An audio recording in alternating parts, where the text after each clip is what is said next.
Hello. I hope you guys are doing well. So I'm going to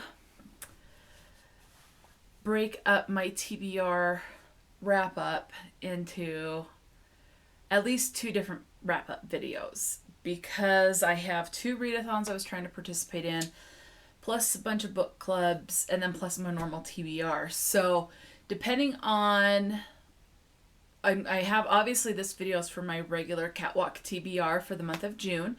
That's this wrap up, and then I'll do a separate video for depending on what I complete for the book clubs, if it's going to be combining the other three, like the book clubs and the two readathons, or separating those into separate videos. We shall see. So the today, as of when I'm filming this, is only the 19th of July, and I have finished my catwalk TBR, so I thought, let's go ahead and do the wrap-up. That's just one thing off of my plate, so I can focus on some other stuff. So I thought, let's go ahead and wrap it up. So these are the books that were for my catwalk TBR. It was five prompts. So actually, it's 6 prompts, and I do not have one of the books here. I'll come to that. Okay, so let's go ahead and get into this. So number 1, I landed on that red laser dot thing, which is to read the shortest book on my TBR. That one, I selected Fantastic Beasts. Well, this is just Newt Scamander. It's a movie scrapbook, so it's the Fantastic Beasts and Where to Find Them movie scrapbook. It was actually rather interesting. It definitely made me want to get more of these. So, I mean, it has a map, and it has things that you pull out, like cards that are like propaganda stuff that would have been there, and then whenever this was set in the 20s, I think it was. So, I mean, it was really cool. It was really interesting, and I thoroughly enjoyed this. So ultimately, I gave this 5 stars. Actually, no, I gave it 4 stars. But it's, you got the different ones, and I don't know, it was just interesting. It was very quick, and it was interesting. I mean, I don't really know what else to say other than it was interesting. You have screenshots, you have some thoughts from some of the actors, and yeah, I mean, it was interesting, and I thoroughly enjoyed that. So I look forward to getting a hold of more movie scrapbooks. I think that'll be fun. Okay, so 4 stars. Okay, so the second one that I landed on was a water drop, which is to read an intimidating book. So for that one, I went with Morning Star, and that's because I didn't particularly care for the first book in this, and it's the Red Rising trilogy by Pierce Brown. I didn't particularly care for the first one. I felt like it was slow. I don't remember if I gave the first one like a low 3-star or like a 2.5 or something like that. The second book in this trilogy I really enjoyed, and so then I was reading this one. I did not enjoy this one as much as the second book, but I still really enjoyed this one. So I'm glad that I've read this one. I will hold on to the series because I do like this series now that I've read it. And I know there's 2 additional books out, or at least there's one out and one coming out, something like that. So it's not really, I don't know if it's a different, because this one says it's a trilogy, so I don't know if he's decided to add on to it, or if it's, you have this trilogy and then it's in the same world, but it's following a completely different set of characters. I don't know. But I definitely am looking forward to the more that are to the ones that have been released after this. But this one, so without giving any away in this book, so the first one you're following Darrow, and he lives on Mars, and you have people divided into different classes. You have the golds, the pinks, the grays, the, I want to say obsidian, I might be wrong on that one, the reds, and Darrow is a red. But there's an uprising, and people are not happy with the way they are. I mean, gold is like the highest, and people are tired of golds running everything and having to bow to their will and all of this. So you've got this uprising, and so Darrow is transformed from what he looks like as a red to looking like and fitting in with the gold. And so he goes to this academy, he's trained on how to fight. and all the stuff along with the other golds makes friends, and it's just about this uprising and people choosing sides as if they think that things need to change or not, and it was interesting, and I really enjoyed this, and there were some things in this that I was not expecting, kind of plot twist type things, that was actually pretty good, and so I gave this one a 4-star because I still really enjoyed this one, and so I definitely look forward to reading more. But yeah, so I'm happy I read this one, and it's not hanging over me anymore. So 4 stars. Okay. Then I landed on prompt number 3, which turned out to be another laser dot one, which is another shortest book on my TBR. So that one I went with a Sapphire Lad, I think. Oh, I've got it upside down. Yes. No, not Sapphire. A Shropshire Lad by A.E. Housman. Now, this is all poetry. This is poetry based in England, so it's British literature. And a lot of it I take as war-related because it gives me the impression of someone away at war and longing and missing someone, in a lot of the poetries. One of them I gathered was like a male love. I could have read that wrong. I don't even remember which poem it was. It was closer to the front, but yeah. So this is, there is reference to religion and God in this as well. First published in 1887. So, and this, I don't know, it was just this, I was able to understand the poems. It's not like where I'm at war, I could completely relate or been in or anything like that. I think if you've been away at war, you might relate a little bit more. I did think of like my grandpa who did go and my great uncle who did fight in World War II. Did think of them a little bit, because I'm sure that maybe some of the feelings that were discussed in some of these poems are things that they could have felt. But yeah, so I don't know. It was good. I don't really know how to rate and talk about poetry because it's very subjective. I mean, it might seem to the point, but I mean, it's like with books. It's all opinion and how you take things. I think poems are a little bit more subjective and a little bit more open to interpretation than novels are. But I am very new to the poetry game, so I might be wrong on that. But I did enjoy this. I gave this one 3 stars. So, I mean, I don't really know what else to say about that. Okay, so prompt number 4 was a prompt card. And I pulled out the prompt of fantasy. So that was to read a book that is a fantasy. And I selected Ninth House by Leigh Bardugo. I do admit I was a little nervous about this because this is the first adult book by Leigh Bardugo. And I was afraid that it was going to have a sexually explicit scene, which it did not. I am very happy about that. It is paranormal. It takes place in Yale. So you have Alex, which is short for Galaxy. She can basically see ghosts. And there's this, I mean, I don't really want to call it brotherhood, but society. That's the word I'm looking for.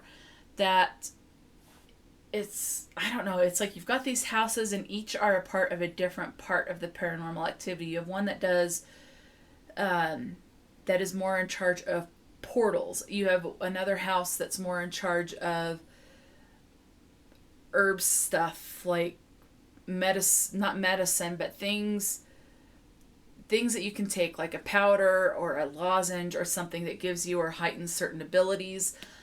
So you have several different houses. I think there's 5. But anyway, Alex is what's called the new Dante. So she's kind of over them all and tries to help and make sure people are not stepping outside of what they should be because they don't want to expose the magic to the world, basically.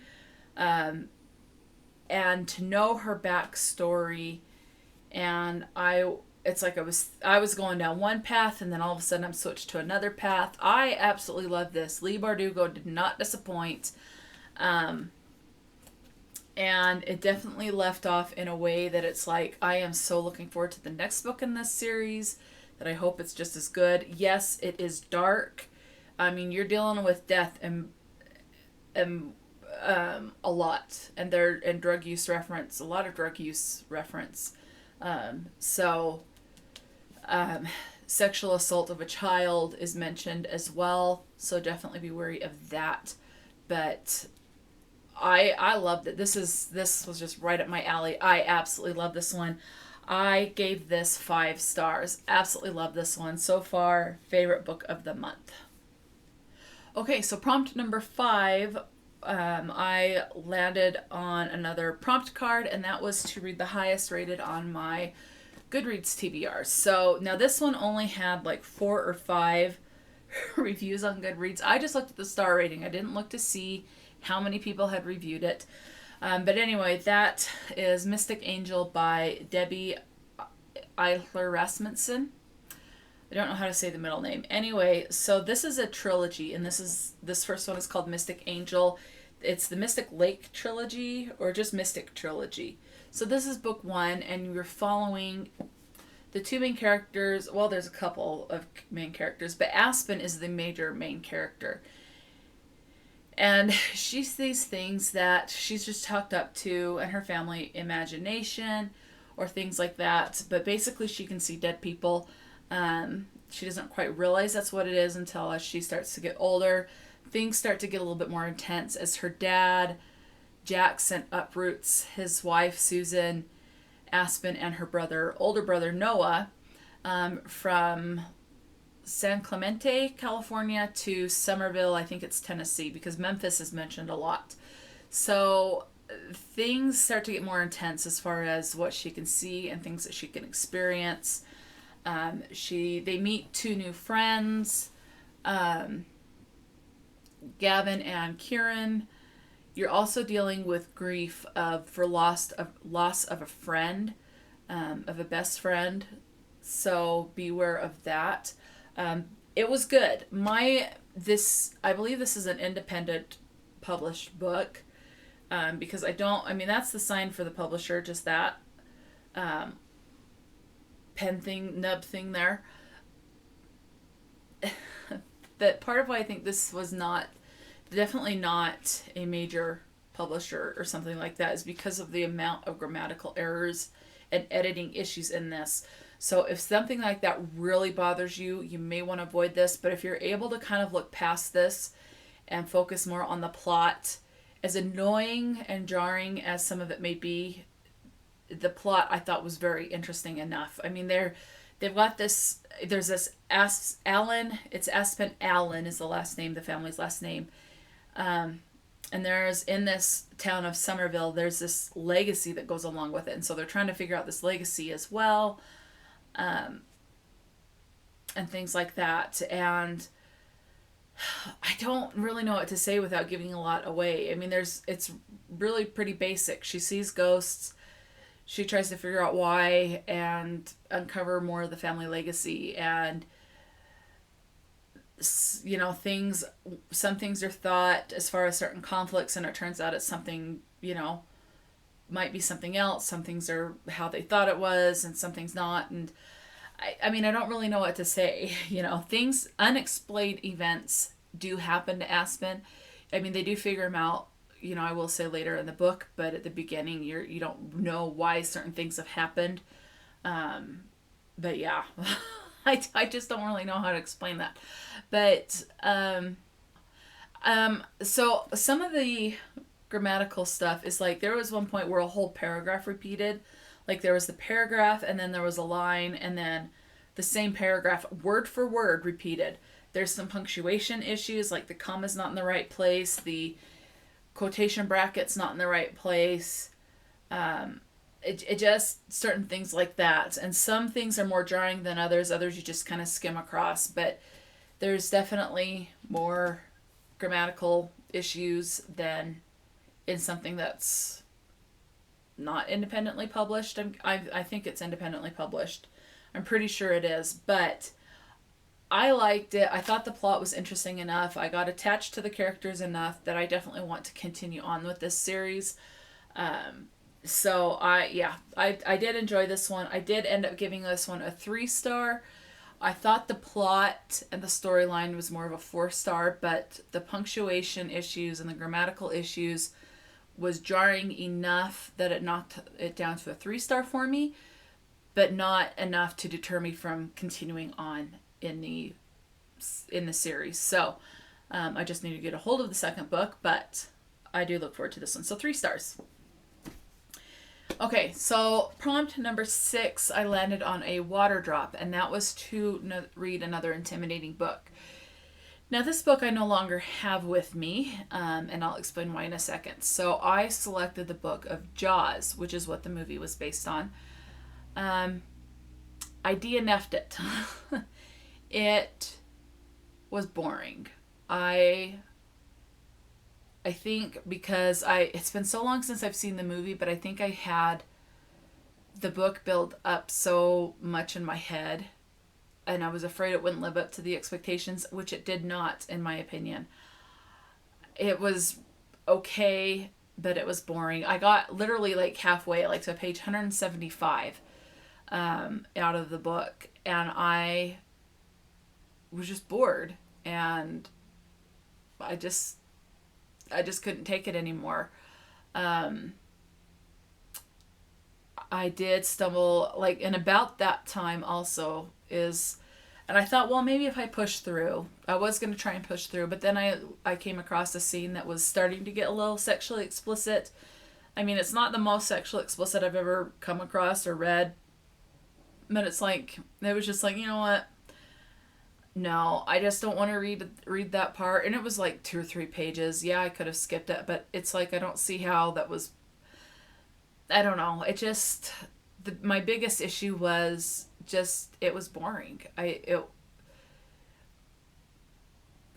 wasn't suspenseful like the movie has been, and now I've seen the movie enough that it's not really suspenseful anymore. But I still enjoy it. But I just thought the book was boring. So in my opinion, the movie was better than the book, and I don't have that happen very often.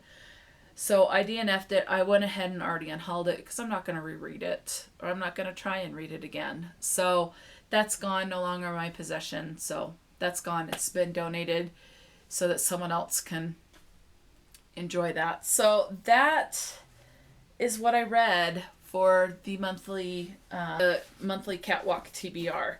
So it was 6 books. I still have 5 here. Again, the one was the DNF, but I thought it was very good. Overall, good reading month, and I look forward to seeing what I'll be reading for the month of July. And I hope your guys' reading month went well. So that was the July Catwalk TBR wrap-up. What has been your favorite read for the month of July? Let me know in the comments below. In the description box, you'll find links to my social media information if you'd like to be friends on any of those platforms as well.